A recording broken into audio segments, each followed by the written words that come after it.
আসসালামু আলাইকুম ওয়া রাহমাতুল্লাহ। সৎ কাজ করলে কি হয় এবং সৎ কাজের পরিকল্পনা করলে কি হয়? আব্দুল্লাহ ইবনে আব্বাস রাদিয়াল্লাহু তাআলা আনহু থেকে বর্ণিত, রাসূল সাল্লাল্লাহু আলাইহি সাল্লাম বলেছেন, যদি কোনো বান্দা, কোনো মানুষ সৎ কাজ করার পরিকল্পনা করে এবং বাস্তবে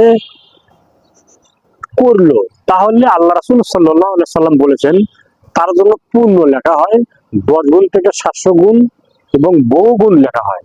পক্ষান্তরে কেউ যদি অসৎ কাজ করার পরিকল্পনা করে এবং সেই কাজ যদি করে ফেলে, তাহলে তার জন্য একটি পাপ লেখা হয়।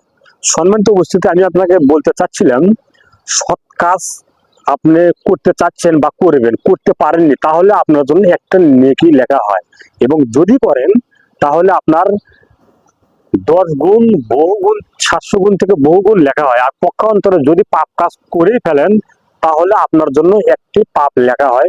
সম্মানিত উপস্থিতি, আজ থেকে আমরা কখনো কোনো সময় পাপ কাজ করার পরিকল্পনা করব না। আমরা সব সময় সৎ কাজের আদেশ, খারাপ কাজের নিষেধ এবং সৎ কাজ করার পরিকল্পনা করব, যাতে মুহাম্মদ সাল্লাল্লাহু আলাইহি সাল্লামের পদ্ধতিতে হয়।